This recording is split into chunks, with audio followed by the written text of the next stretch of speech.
എന്തുകൊണ്ടാണ് ചിലർക്ക് കരച്ചിൽ വരുന്നത് ബ്രത്ത് വർക്ക് ചെയ്യുമ്പോൾ? എനിക്കും കരച്ചിൽ വന്നു.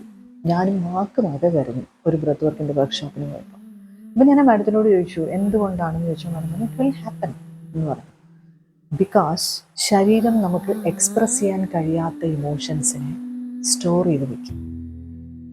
അത് ചിലപ്പോൾ നിങ്ങളുടെ നാണക്കേടാവാം, ചിലപ്പോൾ നമ്മുടെ സ്ട്രെസ്സാവാം, ചിലപ്പോൾ നമ്മൾ ആരെങ്കിലും പറ്റിച്ചതാവാം, ചിലപ്പോൾ നമ്മുടെ ഹാർട്ട് ബ്രേക്ക് ആവാം, ചിലപ്പോൾ നമ്മുടെ ഫിയറുകളാവാം. അതിനൊരു സ്റ്റഡി ഉണ്ട് കേട്ടോ, ഭയങ്കര ഇൻട്രസ്റ്റിംഗ് ആയിട്ടുള്ളൊരു സ്റ്റഡി ഉണ്ട്. അതായത് 2014 ഡയസ് ആൻഡ് റസ്ലർ എന്ന് പറയുന്ന 2 സയൻറ്റിസ്റ്റുമാർ നടത്തിയ trans generational fear conditioning study എന്നാണ് അതിന് പറയുന്നത്. പാവം കുറെ എലിക്കുഞ്ഞുങ്ങളെ പിടിച്ച് അവർ ചെറി ബ്ലോസത്തിൻ്റെ നല്ല മണമൊക്കെ കൊടുത്തിട്ട് പിന്നെ അവരെ പിടിച്ച് ഷോക്ക് അടിപ്പിച്ചു.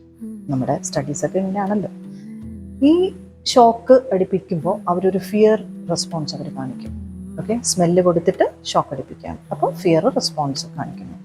അവരുടെ കുറേ വർഷം കഴിഞ്ഞിട്ടുള്ള ജനറേഷൻസ് കഴിഞ്ഞിട്ടുള്ള കുഞ്ഞു കുട്ടികൾക്ക് പോലും, അല്ലെങ്കിൽ അവർ വലുതായിട്ട് പോലും അവർ പേടിക്കുന്നു. നിങ്ങൾ ആലോചിക്കേണ്ടത് അവർക്ക് ഷോക്ക് കിട്ടിയിട്ടില്ല. അപ്പോൾ മനസ്സിനറിയാത്ത ഒരുപാട് കഥകൾ നമ്മുടെ എല്ലാവരുടെയും ശരീരം കൊണ്ട് നടക്കുന്നുണ്ട്.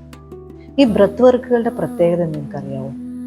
ശ്വാസം കൂടുതൽ ഡീപ്പർ ആവുമ്പോൾ the body will feel safe to release. Join our breathwork and healing workshop on April 19. ബാക്കി ഡീറ്റെയിൽസ് എല്ലാം തന്നെ നിങ്ങൾക്ക് 8848080429 എന്ന നമ്പറിൽ നിന്നും കിട്ടുന്നതായിരിക്കും. കൂടുതൽ ഡീറ്റെയിൽസിനായി ഹീലിംഗ് ടു മൈൻഡിലേക്ക് എന്നുള്ള പേജ് ഫോളോ ചെയ്യുക. April 19 Sunday cliff wellness and beach റിസോർട്ടിൽ വെച്ചിട്ടാണ് നമ്മളുടെ ഈ പ്രോഗ്രാം കണ്ടക്ട് ചെയ്യുന്നത്. Okay, thank you so much from healing to മൈൻഡിലേക്ക്.